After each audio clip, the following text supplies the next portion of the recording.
BJP की नवीन team का ऐलान हो गया है और इस नई टीम दो नाम सबसे ज्यादा चर्चा में, स्मृति ईरानी और राम माधव। नितिन नवीन ने अपनी नई राष्ट्रीय टीम में दोनों नेताओं को अहम जिम्मेदारी सौंपी। एक तरफ स्मृति ईरानी की संगठन में वापसी हुई तो दूसरी तरफ राम माधव को राष्ट्रीय उपाध्यक्ष बनाया गया। काफी लंबे इंतजार के बाद बीजेपी अध्यक्ष नितिन नवीन ने अपनी राष्ट्रीय टीम का ऐलान कर दिया है।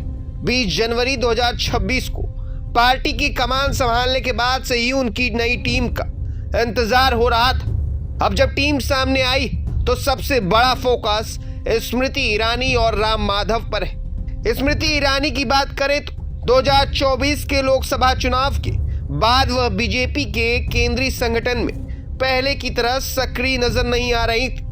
अमेठी से चुनाव हारने के बाद उनकी राजनीतिक भूमिका को लेकर लगातार चर्चा होती रही, लेकिन अब नितिन नवीन की टीम में उन्हें राष्ट्रीय महासचिव बनाकर बीजेपी ने उन्हें फिर से संगठन की बड़ी जिम्मेदारी सौंपी। स्मृति ईरानी बीजेपी का एक जाना पहचाना चेहरा है। संसद से लेकर चुनावी मंच तक उनका आक्रामक अंदाज और विपक्ष पर सीधा हमला हमेशा चर्चा में रहा।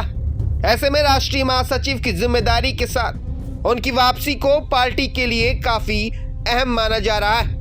यानी चुनावी मैदान में हार के बाद अब संगठन के मैदान में स्मृति ईरानी को एक बड़ी भूमिका मिली। अब बात राम माधव की, जिन्हें बीजेपी ने राष्ट्रीय उपाध्यक्ष बनाया। राम माधव बीजेपी के पूर्व राष्ट्रीय महासचिव रह चुके और संगठन के भीतर उनका लंबा अनुभव रहा। पार्टी की रणनीति और संगठन को लेकर उनकी समझ को काफी अहम माना जाता है। राम माधव की नई भूमिका इसलिए भी महत्वपूर्ण है क्योंकि नितिन नवीन उन्हें अपनी टीम में शीर्ष संगठनात्मक जिम्मेदारियों में शामिल किया है। यानी नई टीम में सिर्फ नए चेहरों पर ही भरोसा नहीं किया गया है, बल्कि अनुभवी नेताओं को भी बड़ी जिम्मेदारी देकर संगठन को मजबूत करने का संदेश दिया गया है। नितिन नवीन की नई टीम में स्मृति ईरानी और राम माधव की जिम्मेदारी को एक साथ देखें तो तस्वीर काफी दिलचस्प नजर आती। स्मृति ईरानी को राष्ट्रीय महासचिव बनाकर पार्टी ने एक चर्चित और आक्रामक चेहरे को संगठन में आगे किया है, जबकि राम माधव को राष्ट्रीय उपाध्यक्ष बनाकर अनुभव और संगठनात्मक पकड़ वाले नेता को महत्वपूर्ण भूमिका दी गई।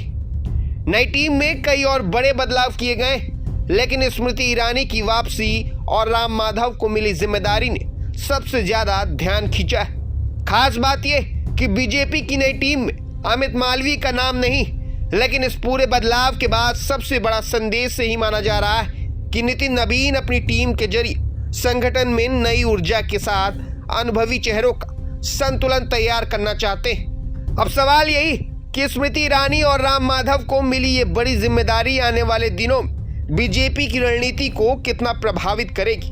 फिलहाल नितिन नवीन की नई टीम सामने आ चुकी और स्मृति ईरानी की वापसी ने साफ कर दिया कि पार्टी संगठन में उनकी भूमिका अभी खत्म नहीं हुई थी, बल्कि अब उन्हें एक नई और अहम जिम्मेदारी के साथ वापस लाया गया।